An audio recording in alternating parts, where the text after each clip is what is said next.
Kota ini kan karena fenomena sepeda ya, jadi sudah ada SK keputusan Wali Kota nomor 191 ya tahun 2020 tertanggal 28 Juli ya 2018. Ada 3 rute yang sudah disiapkan oleh pemerintah kota. Cuman 3 rute jalur.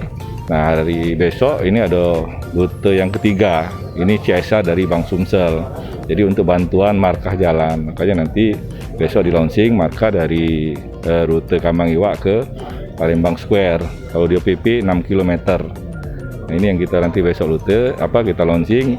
Mudah-mudahan nanti dari tahun depan lah 2 rute lagi nyusul lah untuk siapan marka dan rambunya sehingga ya kenyamanan masyarakat untuk bersepeda menggunakan transportasi sepeda ini lebih terjamin dan sebagainya seperti itu ya. Itu 3 marka jalur sepeda itu udah selesai belum?